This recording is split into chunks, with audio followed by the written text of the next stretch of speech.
Tawny Scrawny Lion, a Little Golden Book Classic.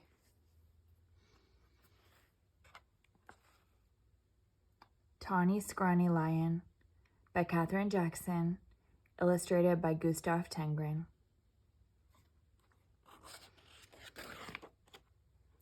Once there was a tawny, scrawny, hungry lion who could never get enough to eat. He chased monkeys on Monday, kangaroos on Tuesday, zebras on Wednesday, bears on Thursday, camels on Friday, and on Saturday, elephants. And since he caught everything he ran after, that lion should have been as fat as butter. But he wasn't at all. The more he ate, the scrawnier and hungrier he grew. The other animals didn't feel one bit safe. They stood at a distance and tried to talk things over with the tawny, scrawny lion.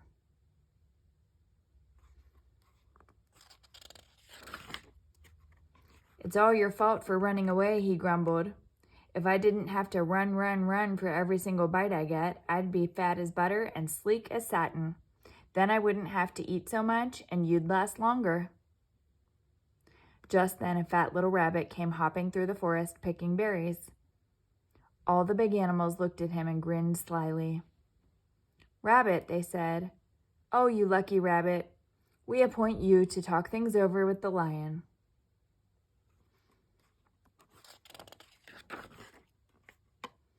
That made the little rabbit feel very proud. "What shall I talk about?" he asked eagerly. "Any old thing," said the big animals. "The important thing is to go right up close." So the fat little rabbit hopped right up to the big hungry lion and counted his ribs. "You look much too scrawny to talk things over," he said. "So how about supper at my house first?"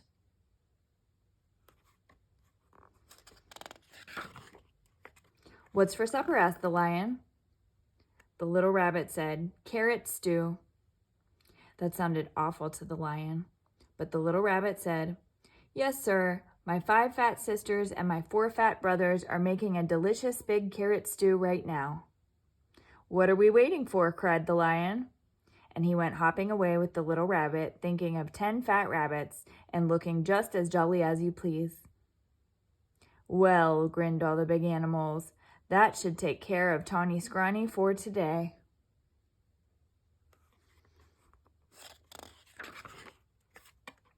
Before very long, the lion began to wonder if they would ever get to the rabbit's house.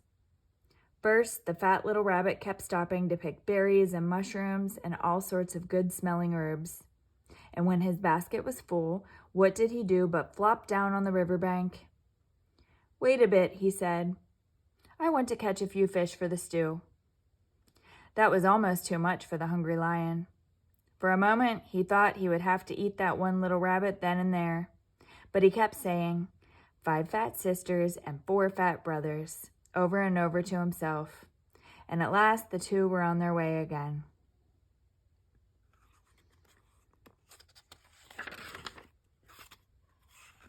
"Here we are," said the rabbit, hopping around a turn with the lion close behind him.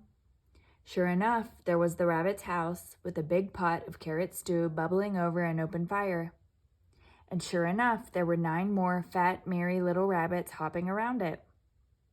When they saw the fish, they popped them into the stew along with the mushrooms and herbs. The stew began to smell very good indeed.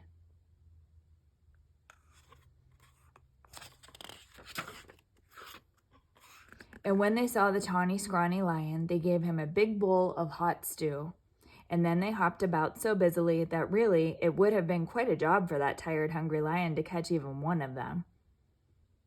So he gobbled his stew, but the rabbits filled his bowl again. When he had eaten all he could hold, they heaped his bowl with berries. And when the berries were gone, the tawny, scrawny lion wasn't scrawny anymore. He felt so good and fat and comfortable that he couldn't even move.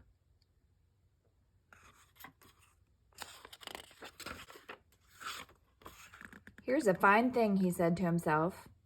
"All these fat little rabbits, and I haven't room inside for even one." He looked at all those fine fat little rabbits and wished he'd get hungry again. "Mind if I stay a while?" he asked. "We wouldn't even hear of your going," said the rabbits.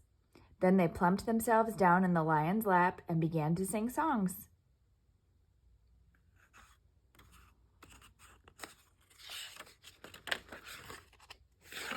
And somehow, even when it was time to say goodnight, that lion wasn't one bit hungry. Home he went through the soft moonlight, singing softly to himself. He curled up in his bed, patted his sleek, fat tummy, and smiled. When he woke up in the morning, it was Monday.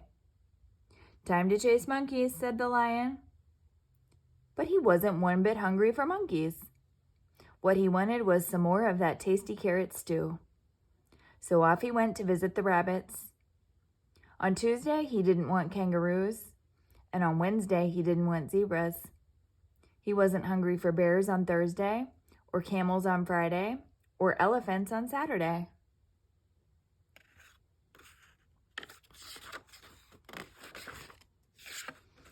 All the big animals were so surprised and happy. They dressed in their best and went to see the fat little rabbit. "Rabbit," they said, "oh, you wonderful rabbit, what in the world did you talk to the tawny, scrawny, hungry, terrible lion about?"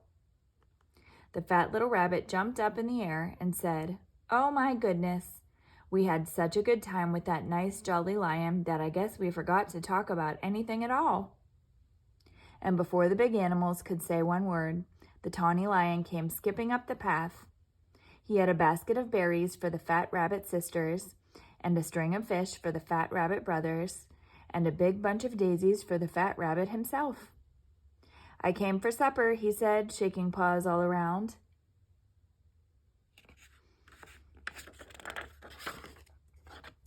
Then he sat down in the soft grass, looking fat as butter, sleek as satin, and jolly as all get out, all ready for another good big supper of carrot stew.